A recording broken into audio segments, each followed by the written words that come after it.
Dear Diary. Welcome back to the whatever this is. I don't know if it's a vlog, if it's a. I'm just gonna keep it casual because That's the only way I could get myself to start shooting these videos. Is to treat them like I'm not gonna post them.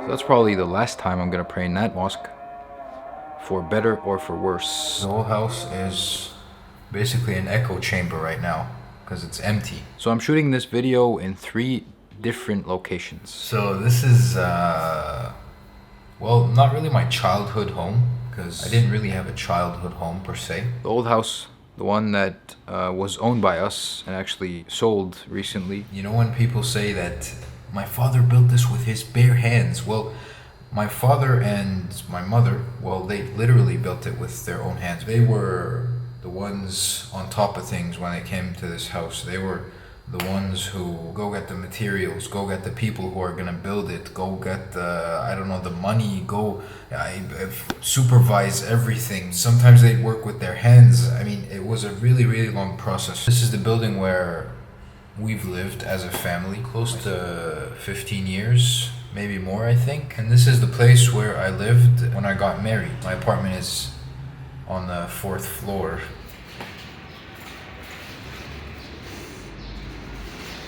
That house we actually left like maybe 3 years ago. We've been jumping around in rentals ever since. So we're ready to move again. Moving day in a couple of hours.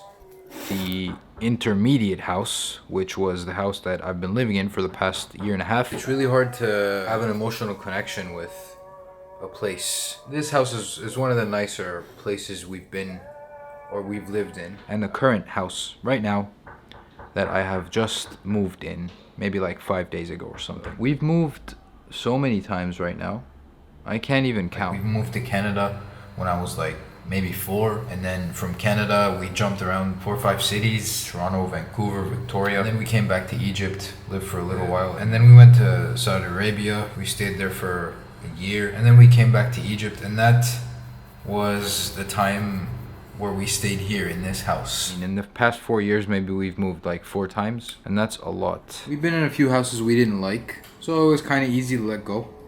This is a little bit hard, but I mean, when I look at the bigger picture, it's mixed feelings because I like the house, you know. I like the house because my dad made it, but the house was about big dreams. You know, the house was about a buzzword which is settling down. This house is a rental, which means it's temporary, even if it's like a couple of years, even if it's, I don't know, 3 years, 6 months, I don't know. However long it is, it's going to be temporary. And that is a very unsettling feeling, because that's exactly what it is. It's unsettling. It makes you not settled. That's pretty much the dominant feeling that I've been living with for the past, I don't know, maybe 5 years or something. Actually, maybe for the past, I don't know, like 25 years, if I could say that. When you grow up like me and you don't really have a place to call your home, in the sense that this is the place that I grew in, this is my house, this is my spot, this is my home, and then you get promised that this will be your home. This is like the be all end all of where you're gonna be from, where you're gonna stay at. But that never really happened because the house that we owned is no longer there. And that's a really big blow to the concept of settling down. So I'm not blaming my father at all. I mean, he gave us way more than we deserve, way more than we expected, way more than he was able to. I mean, I thank him to the day I die and beyond, and my thanks and my gratitude will never be enough for what he's done. But am I kind of relieved that we're taking a step away from it? We're moving on. Everybody's kind of looking for what the meaning of settling down is, maybe. And I'm not settling down. I mean, I'm living in a rental right now and jumping into a new rental in a couple of days. So I currently do not own a house, and personally, I don't really care about owning houses, but the problem here in Egypt is the rental system is not very secure. You can get kicked out pretty easily. People here are kind of flaky. I mean, you can be in a house for a year or something, and then the owner's like, well, I mean, this house, I wanted it for my kid. He's getting married. I need the house. Financial situations are, up and down. People might want to sell the house or something, like, which was what happened with us actually. The house that we were living in, the guy wanted to sell the house, so we had to move. So that's what I'm trying to do now. Maybe try to look for a house. Maybe try to find something more secure.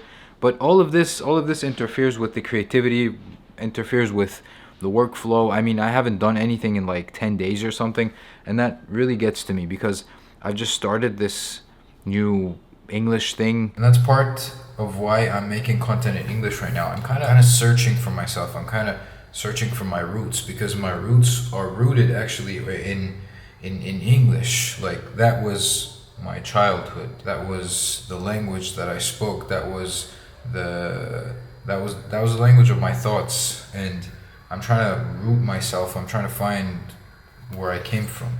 And this house situation comes in a really critical time. I've launched Alien Beard on what's it called? A print on demand website. You could check it out in the link. It's still in beta, but I mean, you could buy some designs right now, I guess.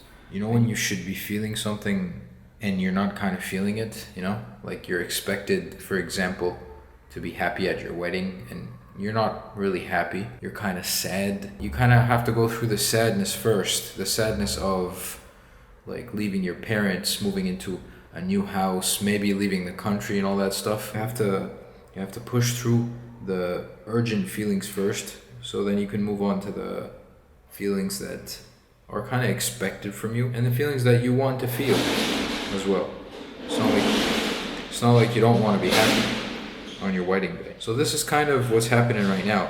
People are expecting me to feel sad and reminiscing, and I'm not really feeling that right now. I have some pressing feelings, and these feelings are kind of something that I have to go through, like really negative feelings, and I have to go through them so I can get to the sadness part. The memories, like, I lived here, this corner, that corner, the garden, all that stuff. Oh, I'm not.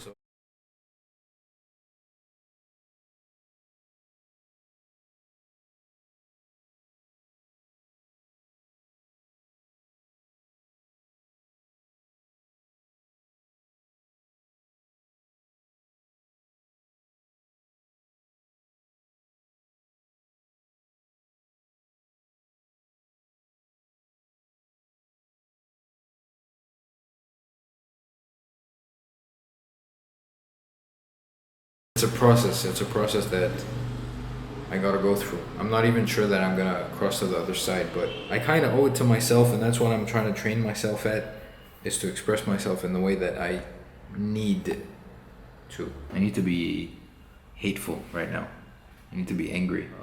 But the thing that I really cannot shake off, the feeling that I cannot get rid of or disconnect from all what's happening right now, is the feeling that everything is temporary. I mean, if I buy a house, how permanent is permanent in this life? You know what I mean? So if I live in that house that I buy for like 20 years, the outcome is going to be one of two things. Number one is, all right, I've lived here 20 years. Now I'm kind of sick of this house. I need a new house. I need to move to another country, whatever. So you're going to leave that house, go to another house, start over again. And the second option is, well, you're going to die and you're going to leave that house anyway. So the big question is, will we ever settle down? Is that the goal, for us to settle down in this world? That would mean that you are basically settling down to live forever. The Prophet ﷺ says, "عش في الدنيا كأنك غريب أو عابر سبيل." Live in this life like you're a stranger or just a passerby, just someone passing by. That's even less of a connection to life. Like, if you're a stranger, then maybe you're like me in this new neighborhood. Nobody knows you. A passerby is just someone who's just like, coming to drop something off and leaving. That's even less of a commitment to life. Everything is temporary. And that's a line that I had in the podcast, the Wahi podcast. I used to say, مؤجر في الدنيا. You're actually renting in this whole life. This whole life is not owned by you. You actually own nothing, right? You're gonna leave everything behind. So I guess the best you get is living close to your family, living in a place where you can call home, living in a place that's kind of big enough for you to invite friends and family, have good times, have good memories. And in that sense, this was a pretty good place for that. buy house.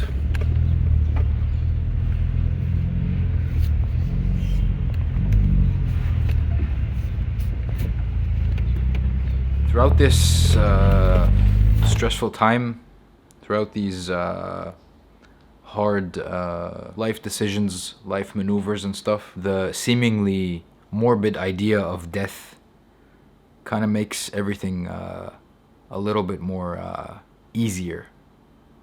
Surprisingly, settling down is a myth, man. We all gonna die.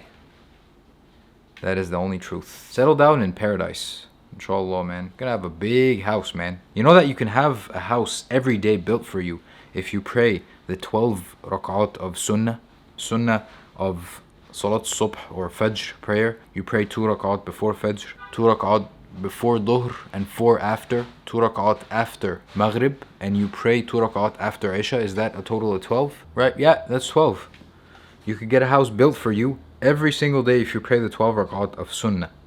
So, I mean, let's start building houses, man. Let's settle down, man. Yep. That's what it is all about. Salam.